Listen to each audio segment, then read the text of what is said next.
कभी सोचा है अगर आप एक होटल रूम में अपनी माँ के साथ जाएं और कुछ देर बाद वो माँ, वो रूम और उसका कोई रिकॉर्ड ही इस दुनिया से गायब हो जाए। ये स्टोरी है 1889 की। एक यंग लड़की और उसकी माँ जो पेरिस गए थे एक मेडिकल कॉन्फ्रेंस के लिए, लेकिन उस ट्रिप ने उनकी जिंदगी बदल दी और दुनिया को एक ऐसी मिस्ट्री दे दी जो आज तक सॉल्व नहीं हुई।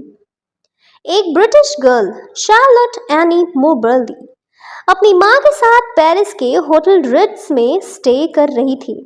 माँ बीमार हो गई। डॉक्टर ने कहा मेडिसिन लाने के लिए शार्लोट को तुरंत बाहर जाना पड़ेगा। शार्लोट ने माँ को बेड पर सुलाया, रूम नंबर नोट किया, रूम 342, और फार्मेसी के लिए निकल गई। लेकिन जब 45 मिनट बाद वो वापस आई तो जो हुआ उसने उसका दिमाग हिला दिया। शार्लोट होटल में आई और रिसेप्शनिस्ट से पूछा, रूम 342 प्लीज। रिसेप्शनिस्ट कंफ्यूज्ड हो गया, मैडम इस नंबर का कोई रूम ही नहीं है। वो शॉक हो गई, मैं अभी कुछ देर पहले यहाँ से गई हूँ, मेरी माँ अंदर है। स्टाफ ने पूरे होटल को सर्च किया, कहीं कोई रूम 342 नहीं, कहीं शार्लोट की माँ का नाम रजिस्टर में नहीं था। जैसे उसकी माँ, उसका एग्जिस्टेंस एक इल्यूजन था। शार्लोट हिस्टेरिकल थी। पुलिस को बुलाया गया, पर जब इन्वेस्टिगेशन हुई तो हर जगह पे डिनायल था। रूम 342 का कोई रिकॉर्ड नहीं।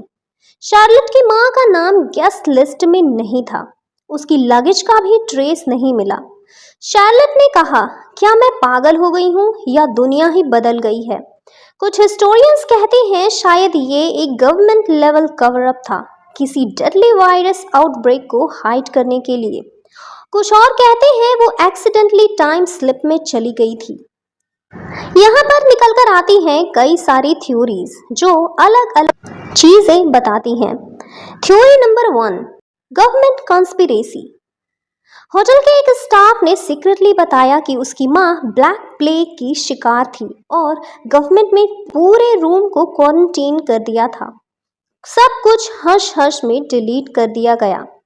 थ्योरी 2 कहती है time anomaly, time slip.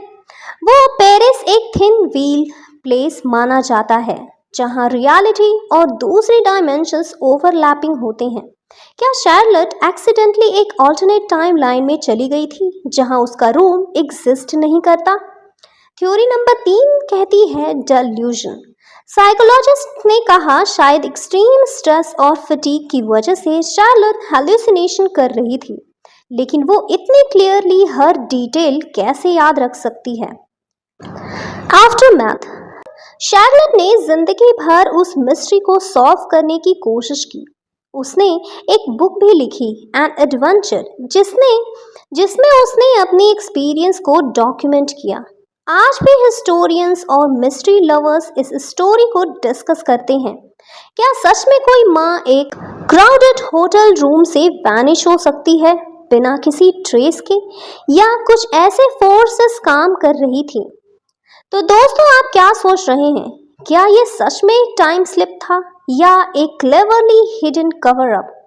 Comments में अपनी थ्योरी लिखें। अगर आपको ये कहानी मिस्टीरियस लगी हो तो लाइक करें, सब्सक्राइब करें। ऐसी और डार्क अनसॉल्व्ड कहानियां मिलेंगी इस चैनल पर। मिलते हैं एक और नई कहानी के साथ। Till then, bye bye.